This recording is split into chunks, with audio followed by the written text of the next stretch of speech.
Hi everybody, I just wanted to do a quick video at the end of the week to help you align your thinking for Assessment 3. I think the critical kind of steps that you need to take are, first of all, work out whether the objectives were an acquisition, a retention, or a conversion strategy.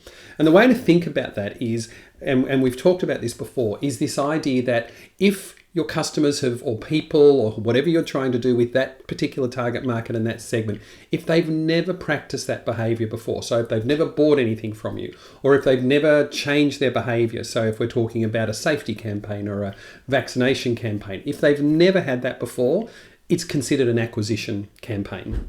If they are already practicing the behavior in some way, and you want them to keep practicing that behavior in its general sense, not to increase it or decrease it, but just to keep doing that behavior, to be loyal, we would consider that a retention objective or a retention campaign, a retention program. The last one is conversion. So if you actually want your customers to buy more of your product or spend more money of your product, or if you want them to increase their safety or increase the number of vaccinations that they have, or increase the kind of support of your offering, then we would consider that a conversion campaign.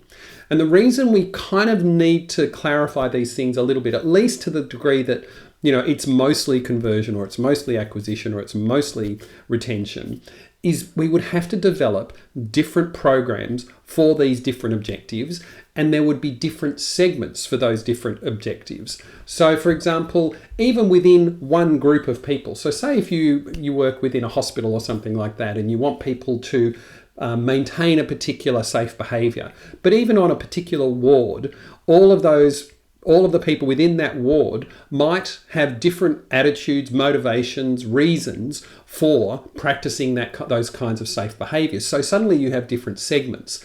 Be very cautious about thinking segments are demographics. Maybe the best way to think about the segment profile in most cases is to actually start thinking about it in the context of the motivations, what's sitting behind either the reason why they're doing that behavior or the reason why they're not doing that behavior.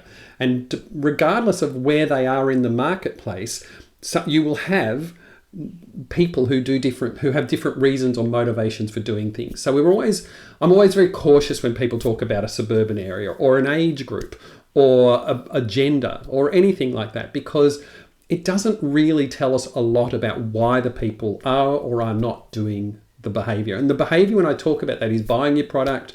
It could be change. It could be kind of, practicing a safe behavior. It could be, as I keep on saying, continuing to buy your product or getting a vaccination or any of these things. And I don't mean to kind of use these examples, but these are the ones that are front of mind because of recent conversations.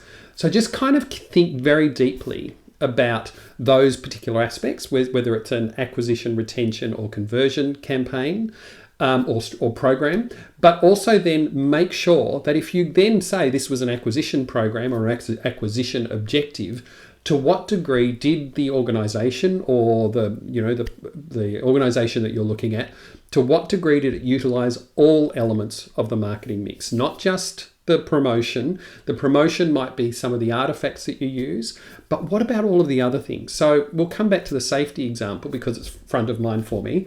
One of the things about, say, the entire marketing mix is that there might actually be incentives within your organization to actually get things done really quickly, which means then that the product itself has contradictions. So to what degree has the environment been changed to actually help the behavior happen or promote the behavior or create the situation where the person can practice the behavior? A big part of marketing is always thinking about what are the barriers to the behavior. So what's preventing people from doing the behavior? Sometimes it's organizational culture. Sometimes it's just that people don't understand. But the thing is that your assessment, this submission, is not an assessment of how to do promotion better or branding better. It's how to achieve the objectives of the program better. And that will utilize all aspects of the marketing mix. I hope that makes sense. I did talk about it at the Q&A on Wednesday, but I do want to reinforce this as we kind of come to the end of the week and you're getting closer to writing up and submitting your particular assessment. One last thing, you all do marketing. all of you. If you have customers, if you have some kind of behavior that you want to change, you all do marketing. Your organizations do marketing. You can do internal marketing. You could be trying to change internal behavior. You might have customers outside. We see marketing as any activity where exchange takes place, where people have to make trade-offs, which is cost. And then we also think about marketing in that kind of broader context of where people get some benefit from participating in the exchange. So think very broadly. Nobody should ever say to me, "Oh, we don't do marketing." Of course you do marketing. It might not be very planned or strategic, and that again would be part of your critique, because thinking about planning marketing is a really critical part of a sophisticated business and organization. Have a great weekend. I know that you'll be working hard over the weekend, or some of you will be. Take care, and hopefully this has been helpful.